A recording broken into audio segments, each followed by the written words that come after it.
Good morning everyone and welcome to Headingley for the fifth and final day of the third test match between New Zealand and South Africa in the first semi-final series of the Hero Cricket League's Y50 Test Match Championship 2020. New Zealand are batting in their second innings, having been asked to follow on by South Africa yesterday. They are 229 for 7, still 43 runs behind South Africa's first innings total. South Africa certainly are looking in a good position to win this match today, especially considering that the sun is out, the weather is fine and there is no chance of rain taking away any further overs today. Don't forget, the first team to win 2 test matches in this series will be the one to go through to the grand final. That means that if South Africa can win today, they will go 1-0 up. The players are already out in the middle. We join the action as Mike Proctor bowls the first ball of the day to Richard Hadlee. Proctor already has 10 wickets in the match. He starts with a very fast Yorker, but Hadlee jams that one out. New Zealand are away today. There's no one in front of point on the offside, and that will be 4 runs for Richard Hadlee. Dale Steyn now from the pavilion end. That's a nice shot from Martin Crowe, picking up from where he left off last night. That will be his first runs of the day. Oh, that's a lovely shot from Hadlee through mid-wicket. If he's going to come good for New Zealand, today's the day to do it. Oh, that's 6. South Africa will definitely want to take the new ball now. That's the 250 up for New Zealand. Mike Proctor now with the new ball. Off the edge, past third slip and down towards the boundary for 4.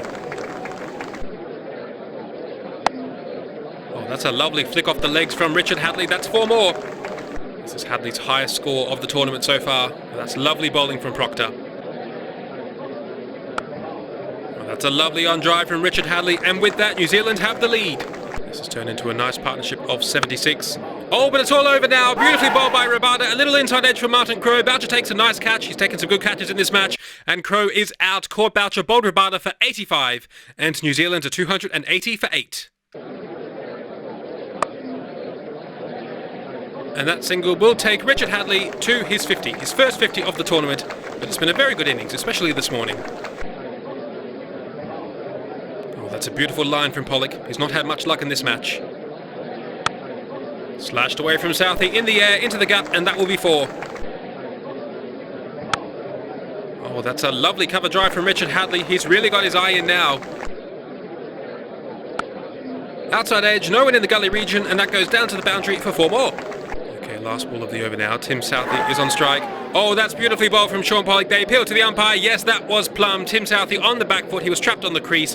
That ball was going to smash into leg stump, and Tim Southey is out. LBW to Sean Pollock for 5, and New Zealand are 297 for 9. Oh, that's a beauty from Rabada to clean up the innings. That ball went straight through Richard Hadlee. He is out. Bowled Rabada for an excellent 61, and New Zealand are all out for 297. 297 the final total for New Zealand. Let's have a look at their scorecard. Some good efforts today with Martin Crowe's 85 and Richard Hadlee's 61 in particular. Let's not forget Glenn Turner's nice innings of 71 yesterday, but not much from any of the other New Zealand batsmen. South Africa have bowled very well all test match. 5 for 69 for Mike Proctor. He has 10 for the match. 2 for 104 for Dale Steyn. 2 for 54 Kagiso Rabada. 1 for 51 for Sean Pollock, and no wickets for Jacques Kallis. And that leaves South Africa with a very small run chase of 26 runs to win this third test match. Graham Smith and Barry Richards are out there in the middle to face probably 4 overs before lunch. Oh, that's a cracking cut shot from Graham Smith. He must feel nice and relaxed out there. Barry Richards to face his first ball, and that one's gone past the outside edge. Punch down the ground, mid-off is quite wide, and that will be 4. That's a full ball from Hadlee. Barry Richards fell over that one. The umpire's given it out. Yes, that's the 4th time that Hadlee has dismissed Richards in this series. That ball would have clipped leg stump, and Barry Richards is out. LBW to Hadlee for 4, and South Africa are 11 for 1. Hashim Amla to face his first ball. Oh, he's mistimed that one. That's gone very high in the air, over mid-on. Will that be 6? No, the umpire signalling 4. That went up miles in the air. That would have been a lovely view there for everyone in the rugby pavilion. That's 4 more off this run chase. Oh, that's a better shot from Hashim Amla. Dead straight down the ground. 4 more. Pulled away from Hashim Amla. That will go to the boundary, and it's now 2 runs to win. Scores are now level. 1 run to win. Oh, is that out? Oh, that looked like... Yes, that's gone. The umpire's given it out. A lovely catch from Stephen Fleming. That went low and fast. And Graham Smith, unfortunately, couldn't hit the winning runs. He's out. Caught Fleming, bowled Southey for 8. And South Africa are 25 for 2. Jacques Kallis is out in the middle. Can he hit the winning runs? Yes, it can. They jog through for the single. That's the run they were looking for, and South Africa have won the third test match by 8 wickets.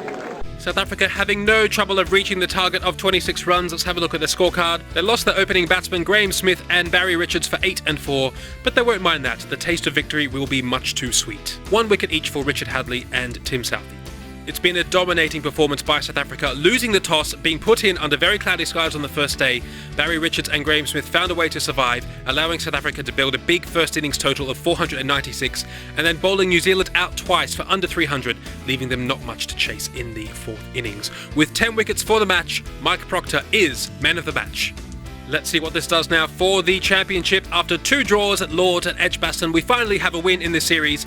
South Africa winning here at Headingley and going 1-up in the series. If they can win the next match at the Oval, they will go through to the grand final to play either Pakistan or the West Indies. You feel that New Zealand have their work cut out ahead of them if they want to progress in this tournament. They did very well to beat Australia in the quarterfinal, but South Africa are proving just as difficult, if not more difficult a side to overcome. It might be interesting to look at the series leading run scorers at this stage. A.B. de Villiers and Glenn Turner are miles ahead of the pack. 488 runs for de Villiers and 413 runs for Glenn Turner. This is just in 3 matches. As you can see, the rest of the batsmen from both sides are doing pretty well. Probably the biggest surprise is Kane Williamson and Ross Taylor, New Zealand's number 3 and 4, both averaging around about 20. And Brendan McCullum, who's batting at 6, doesn't even make the list. That's maybe something they'll look to change for the next match. The leading wicket takers also makes for very interesting reading, with 2 bowlers ahead of the pack. Mike Proctor for South Africa and Richard Hadlee for New Zealand, both with 18 wickets, both averaging in the mid-20s, and really no one else coming close. No one else averaging under 30 except for Jacques Kallis with 5 wickets. South Africa do have Alan Donald they can bring back into the side, but New Zealand are a little bit thin on the ground. They haven't got much out of Tim Southee or Trent Boult in the whole tournament. Well, South Africa will certainly be the happier of the 2 sides. New Zealand will be looking to make some changes, no doubt, to try and get a win on the board in this series.